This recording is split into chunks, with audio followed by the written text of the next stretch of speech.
You have to watch the film in a certain way. It doesn't hold up in a manner of speaking. It is very 80s, the way it's shot. It is very over the top. It is very bombastic. And these things are a far cry from today's movies, which try to be all dark and gritty and moody and whatnot. But in this case, these elements are attributes, not flaws, if you allow them to be.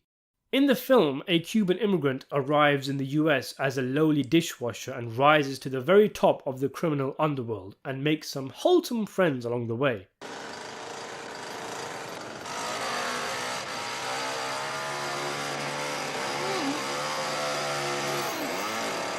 For sure, the rags to riches element of the film definitely speaks to something in us.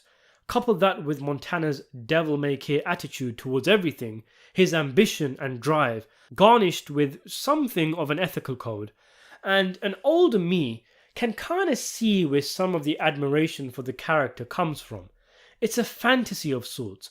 It's escapism for the guy who pushes the trolley at Tesco's to imagine shooting his irritating boss with a pistol, or the chemistry teacher who's dying of both boredom and cancer at his 9-to-5 job to fantasize about running an empire as a drug kingpin.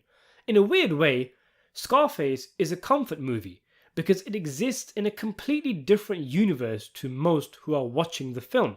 I do now want to make 1 or 2 videos on Tony Montana, so I'll leave a lot of the character stuff to a side here. But an older, more movie-wise me was able to appreciate De Palma's stylish technical ability a lot more when I initially dismissed Scarface as an adult Looney Tunes movie. In the opening scene, for example, the camera constantly circles Montana like the authorities interrogating him. The guy getting stabbed early in the film and walking through a chaotic crowd was a great scene, and a particular highlight was during the famous chainsaw scene, where the camera goes from the window where all the chaos is occurring to the car where Manny is chatting to a girl. The beautiful outside, the sun, the chatter of people, the laissez-faire Miami attitude. And then the camera goes back to the window and the chainsaw noise intensifies, with us knowing something truly horrific is happening in the room. It's self-confident filmmaking. I found Tony more interesting as a character this time around. It's interesting that I mentioned The Wolf of Wall Street earlier because the two films have themes that cross over: greed, excess, and how much will ever be enough. Montana has an empire. He's got the cars, the trophy wife, even a tiger. And if he wasn't so greedy, if he even just paid the banker what the man wanted, things might have turned out different. Of course, things aren't handled as operatically as, say, Casino. This is De Palma after all, not Scorsese. But there's more here than I initially thought. It's funny seeing Tony chase materialism, to climb the ladder ruthlessly fast, and then once he gets there, once he reaches the apex, he becomes depressed and miserable. It reminds me of the Joker in The Dark Knight when he says, "I'm a dog chasing cars. I wouldn't know what to do with one if I caught it." Montana has made it to all intents and purposes, but there's no spirituality there. There's no offset against something wholesome. He now has nothing to look forward to, and it's lonely at the top. The movie is a twisted version of the American dream, a showcase that the dream itself is hollow, so even if one manages the difficult task of achieving it, it brings nothing. And it's almost comical how the movie compares Tony with Manny. The latter always seems to be chilled, smiling and enjoying himself, his love for Tony's sister seemingly genuine and not some weird control complex like whatever Tony has. Tony's marriage on paper is what it's all about, a beautiful young woman, but the marriage is hollow and superficial, as is everything Tony chases. It's a movie of two halves, and that half comes with the jacuzzi scene, which is very similar to the scene in The Wolf of Wall Street where DiCaprio says it's like paradise on earth, and then is woken up by his wife with cold water to the face, beginning an argument.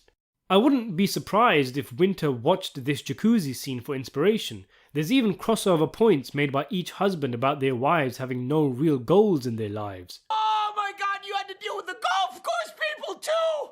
What a Greek tragedy, honey, oh my God! You probably had to pay them in cash with your hands, what a fucking burden! And actually do some work besides swiping my fucking credit card all day, huh? Because I can't keep track of your professions, honey. Because last month you were a wine connoisseur, now you're an aspiring landscape architect. Let me get that right.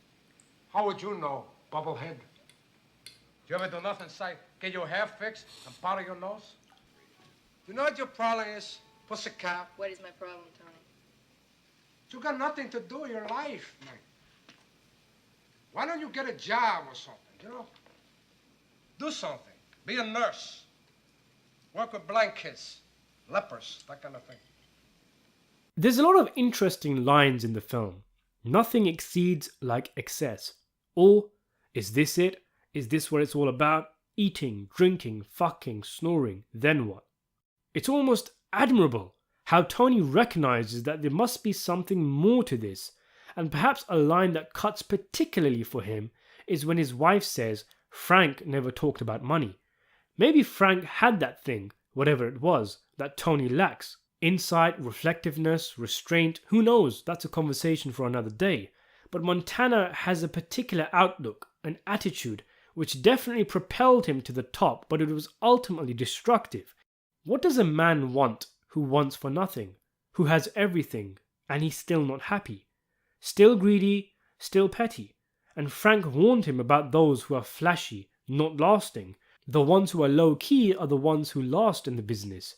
And the partial inspiration of Scarface, Al Capone, is a perfect example of this. For as flashy and famous as he was only boss for a few years. Still, one could argue Tony's demise is multifaceted.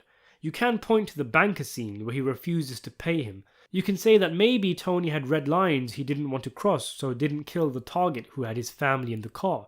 The only morally good thing he chose to do, and it got him killed. Or maybe the message of the film is quite simply, don't get high on your own supply.